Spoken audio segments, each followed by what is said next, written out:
అందరికీ నమస్కారం. తెలంగాణ ఉద్యోగులు, పెన్షనర్లు, ఉపాధ్యాయులకు సంబంధించిన ప్రతి అప్డేట్ కోసం మన ఛానల్‌ని సబ్స్క్రైబ్ చేసుకోండి. ప్రతి సమస్య పట్ల అవగాహన కోసం, సపోర్ట్ కోసం మన ఛానల్‌లో వీడియోస్ వస్తాయి. తప్పకుండా సబ్స్క్రైబ్ చేసుకోండి. వీడియోస్ మాత్రం లైక్ చేసి ఉండండి.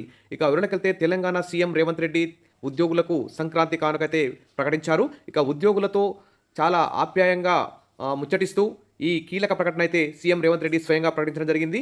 తెలంగాణ ఉద్యోగులకు ఒక్క డీఏ మంజూరు చేస్తూ మరి సైన్ కూడా పెట్టినట్టు వారే స్వయంగా గెస్టెడ్ ఆఫీసర్స్ డైరీ ఆవిష్కరణ కార్యక్రమంలో కీలక ప్రకటన చేయడం ఇక ఉద్యోగులకు కొంతవరకు సంతోషపడేటువంటి వార్త అని చెప్పుకోవచ్చు. ఇక ఉద్యోగులకు ప్రస్తుతానికైతే ఇంకా 5 డీఏలు పెండింగ్లో ఉన్నాయి. పీఆర్సీ రిపోర్ట్ కూడా చాలా ఆలస్యమైంది.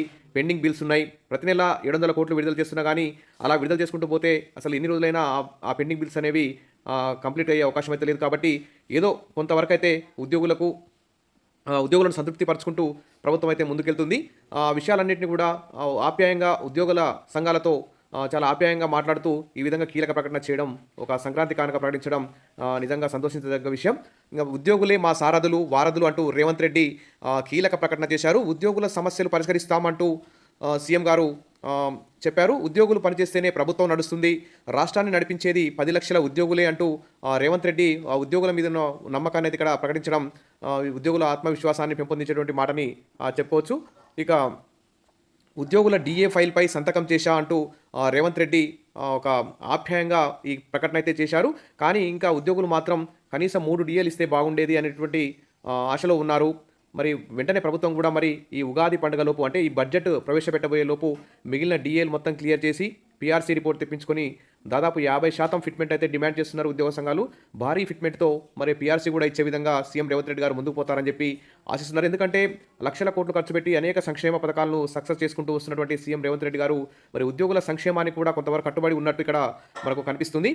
సరే, గత ప్రభుత్వం పెండింగ్ బిల్స్ ఇవన్నీ పెట్టినా కానీ ఆ పెండింగ్ బిల్స్ కూడా విడుదల చేసుకుంటూ రావడం, ఉద్యోగులు పెన్షన్లు కొంతవరకు సంతృప్తి పడే విధంగా ప్రభుత్వం అయితే పనిచేస్తుందని చెప్పుకోవచ్చు.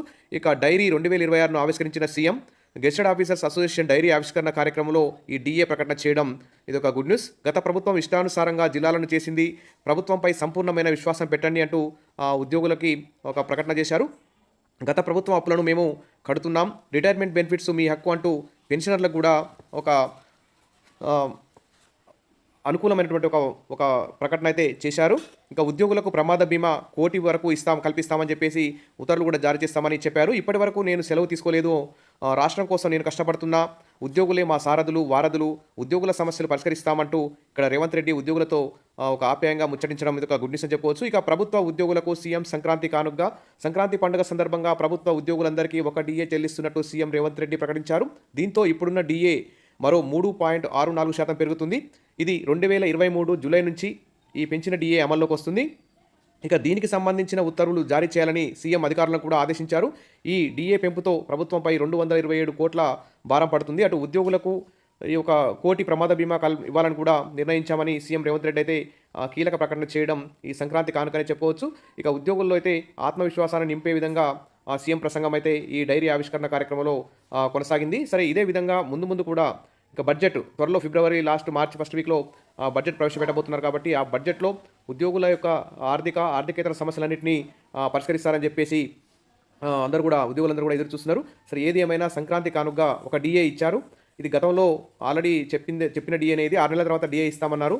6 నెలలు కూడా కావచ్చింది. కాబట్టి సరే, మాట తప్పకుండా ఈ క్యాబినెట్ సబ్ కమిటీ హామీ మేరకు ఈ విధంగా ఇవ్వాల్సిన డీఏని ఇవ్వడం ఒక సంతోషించదగ్గ విషయమే. కానీ ఇంకా 5 డీఏలు పెండింగ్లో ఉన్నాయి. అది ప్రభుత్వం గుర్తించాలి. ఒక్కొక్క ఉద్యోగి లక్షల్లో నష్టపోతున్నారు. పీఆర్సీ కమిషన్ కూడా ఆలస్యమైంది. వారు హోమ్ లోన్స్ పెట్టుకోవాలన్నా, తమ యొక్క పిల్లల పెళ్లిళ్ళు చేయాలన్నా, తమ యొక్క ఏమైనా ఆర్థిక సమస్యలున్నా పరిష్కరించుకోవడానికి మరి వెంటనే పీఆర్సీ కూడా ఇవ్వాలి. పెన్షనర్స్ యొక్క పెండింగ్ బిల్స్ కూడా వెంటనే ఇవ్వాలి. ఏరియర్స్, సరెండర్ లీవ్స్ కానీ, జీపీఎఫ్ బిల్స్ కానీ కూడా అవి కూడా టైంకి రావడం లేదు. వాటిని కూడా ఇచ్చే విధంగా మరి సీఎం గారు దృష్టి పెడితేనే అవుతుంది. ఎంప్లాయీస్ జేఏసీ కూడా మరి ప్రభుత్వంతో సానుకూలమైనటువంటి విధంగా ముందుకెళ్తూ చర్చలతో ఒక ఆర్థికేతర సమస్యలన్నింటినీ పరిష్కరించే విధంగా కృషి చేస్తారని చెప్పి ఆశిస్తున్నారు. ఇప్పటికే పెన్షన్ల సంఘం కూడా ఉద్యమ బాట పడుతున్నారు. ఉద్యోగులు కూడా ఉద్యమ బాట పట్టాలని చూస్తున్న తరుణంలో ఈ 1 డీఏ కొంచెం దాని మీద ఆ ఉద్యమం మీద కొంచెం నిలిచెళ్ళినట్టు ఉంది. సరే, బడ్జెట్ వరకు అయితే చూస్తారు. ఈ 2026 బడ్జెట్ వరకు ఉద్యోగులు అయితే ఓపికతో ఎదురు చూస్తారు. బడ్జెట్ తర్వాత మాత్రం ఉద్యోగ సంఘాలు జేఏసీ మీద అయితే ఉద్యోగులు ఒత్తిడి తీసుకొచ్చే అవకాశం ఉంది. కాబట్టి ప్రభుత్వం మరి వెంటనే ఉద్యోగుల ఆర్థికేతర సమస్యల పరిష్కారానికి కృషి చేస్తుందని చెప్పి ఆశిద్దాం. Wish all the best. మరిన్ని అప్డేట్స్ కోసం మన ఛానల్ని సబ్స్క్రైబ్ చేసుకోండి. ఈ డీఏకి సంబంధించి ఎవరికెంత పెరుగుతుందనే అంశం మీద కూడా డీఏ టేబుల్ కూడా ఇస్తాను. మన ఛానల్ని సబ్స్క్రైబ్ చేసుకోండి. వీడియోస్ లైక్ చేయండి. Thank you.